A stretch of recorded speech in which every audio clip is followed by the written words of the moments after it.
दिल पाया बेला मैंने, तबीयत मेरी रंगीली। अपने जमाने के सुपरस्टार दिलीप कुमार की लोकप्रियता इतनी ज्यादा थी कि उनकी लगभग हर फिल्म सुपरहिट होती थी। जब ऐसे चिकने चेहरे तो कैसे न नजर फिसले। उस दौर की बड़ी से बड़ी अदाकारा इस हर दिल अजीज एक्टर के दर्शकों का फायदा उठाना चाहती थी। दिलीप कुमार ने लगभग सभी अभिनेत्रियों के साथ काम किया और दर्शकों का खूब मनोरंजन किया। टूटे ना दिल टूटे ना साथ हमारा छूटे ना। लेकिन क्या आप जानते हैं, उस दौर की दो हीरोइनें ऐसी थीं जिन्होंने इस सुपरस्टार के स्टारडम को ढेले बराबर भी भाव नहीं दिया। और तो और एक अदाकारा ने तो दिलीप साहब के बार बार अनुरोध करने पर भी उनके साथ काम करना गंवारा नहीं समझा। कौन थी वो दो हीरोइनें और क्या थी उनके इस रवैये की वजह, जानेंगे और भी बहुत कुछ। आप बने रहिए हमारे साथ।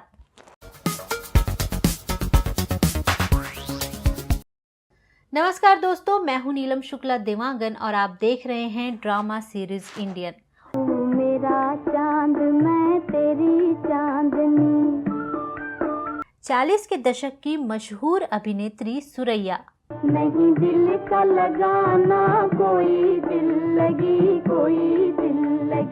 जितनी बला की उनकी खूबसूरती थी, उतनी ही सुरीली उनकी आवाज भी थी। मैं दिल में दर्द बसा लाई, नैनों से नैन मिलाई। बचपन से ही वो मुंबई रेडियो पर बच्चों के कार्यक्रम में गाने गाती थीं। उस दौर में राज कपूर और आगे चलकर मशहूर संगीतकार बने मदन मोहन भी उनके साथी कलाकारों में से थे। महज 7 साल की उम्र से हिंदी फिल्मों में अपनी अदाकारी का जलवा बिखेरने वाली सुरैया जमील खान की सफलता की कहानी बेहद दिलचस्प है। वो जब करीब 12 साल की हुई तो स्कूल की छुट्टी के दौरान अपने मामा और तब के मशहूर विलेन जहूर अहमद के साथ मोहन स्टूडियो में फिल्म ताजमहल की शूटिंग देखने गई थी। फिल्म के डायरेक्टर नन्नू भाई वकील उनकी सुंदरता से इतने प्रभावित हुए कि उन्होंने अपनी मौजूदा हीरोइन को रिप्लेस कर उन्हें मुमताज महल का रोल दे दिया। फिल्म 1941 में रिलीज हुई तो सुपर हिट हो गई और सुरैया मलिकाए हुस्न और मलिकाए अदाकारी जैसे नामों से मशहूर हो गई। तब संगीतकार नौशाद ने उनकी आवाज सुनी तो उन्होंने अब्दुल रशीद कारदर की फिल्म शारदा में उनसे गाने गवाए। 1942 में ये फिल्म रिलीज हुई और उनके गाए गीत इतने लोकप्रिय हुए कि उन्हें मलिकाए तरन्नुम भी बुलाया जाने लगा।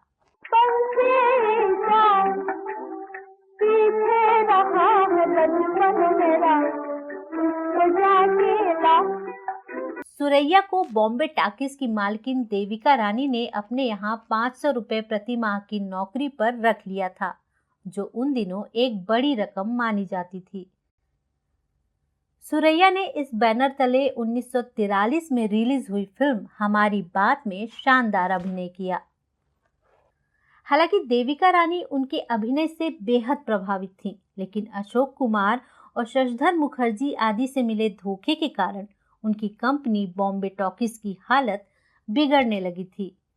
उनके पहले पति हिमांशु राय का 1940 में ही निधन हो चुका था और वो 1945 में कंपनी बंद कर रूसी चित्रकार श्वेतलाव रोएरिक से शादी कर फिल्मों से दूर चली गई। उनके जीवन की पूरी कहानी एक अलग वीडियो में है, जिसका लिंक आई बटन में दिया हुआ है। देविका रानी के बाद उन्हें अपनी पहली फिल्म फूल उतारा लीजेंडरी डायरेक्टर के आसिफ ने।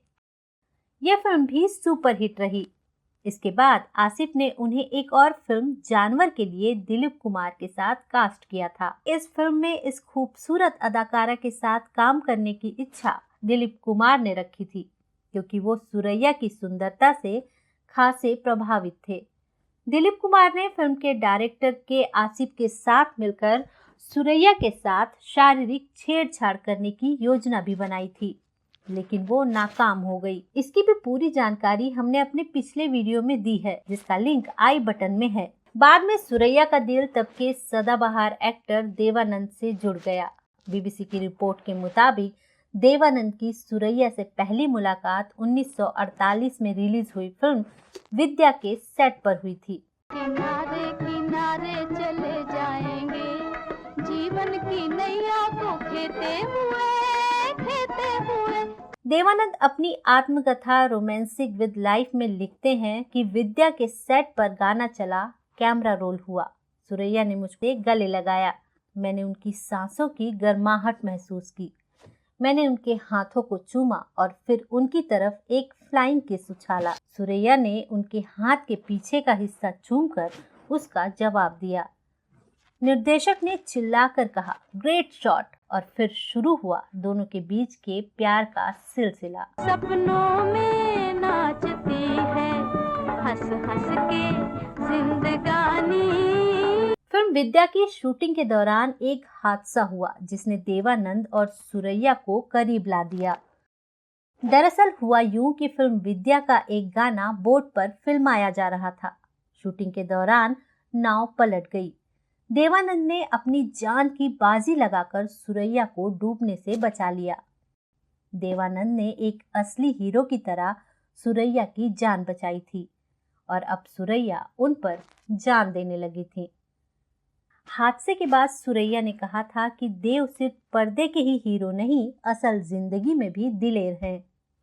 सुरैया और देवानंद की एक के बाद एक 7 फिल्में आई जो सुपर डुपर हिट रहीं। दोनों कलाकारों ने समझ लिया कि पूरा देश उनकी जोड़ी को पसंद करता है। मैं कह दूं तुमको चोर तो बोलो क्या करोगी। दोनों को सबसे पॉपुलर स्क्रीन कपल के रूप में देखा जाने लगा।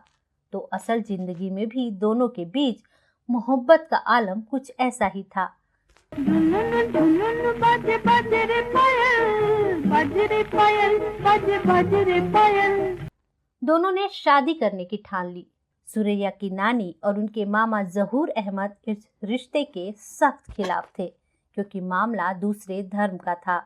किस्सा मशहूर है कि दोनों ने फिल्म के सेट पर शादी करने का फैसला कर लिया और मंडप के सेट पर असली पंडित को भी बुलवा लिया था। कहते हैं ये बात फिल्म स्टूडियो के टेक्नीशियंस के जरिए दिलीप कुमार तक पहुंच गई और उन्होंने फौरन सुरैया की नानी को इसकी सूचना दे दी। सुरैया की नानी फौरन सेट पर आ धमकी और सुरैया का हाथ पकड़कर उन्हें घसीटकर वापस ले गई। बाद में सुरैया को उनके रिश्तेदारों ने समझाया कि वो अगर देवानंद से शादी कर लेंगी तो पूरे देश में हिंदू मुस्लिम दंगे होने लगेंगे। जब सुरैया इस पर भी समझने को तैयार नहीं हुई तो उनके मामा ने धमकी दी कि वो देवानंद को जान से मरवा देंगे, जिसके बाद वो सहम गई। देवानंद ने सुरैया का काफी इंतजार किया, लेकिन सुरैया ने साफ कह दिया कि वो ये शादी नहीं करेंगी। दोनों ने हमेशा के लिए एक दूसरे को भूल जाने का फैसला किया, लेकिन दिलीप कुमार को उनकी इस हरकत के लिए दोनों ने कभी माफ नहीं किया और सुरैया तो ताउम्र दिलीप कुमार से नफरत करती रहीं। जिंदगी के आखिरी सालों में मुंबई के मरीन लाइन स्थित अपने फ्लैट में वो अकेली ही रहीं। सुरैया अक्सर एक शेर कहा करती थीं, कैसी गुजर रही है सभी पूछते तो हैं, कैसे गुजारती हूँ कोई पूछता नहीं। तो ये तो था देव साहब, सुरैया और दिलीप कुमार का किस्सा। इसके बाद किस्सा है एक और दिलकश अभिनेत्री आशा पारेख का। आजा आजा देखो प्यार तेरा। 60 से 70 के दशक में हिंदी फिल्म इंडस्ट्री पर राज करने वाली वेटरन एक्ट्रेस आशा पारेख ने अपने जमाने के सभी बड़े सितारों जैसे राजेश खन्ना, देवानंद, शशि कपूर, जितेंद्र, मनोज कुमार और धर्मेंद्र के साथ काम किया।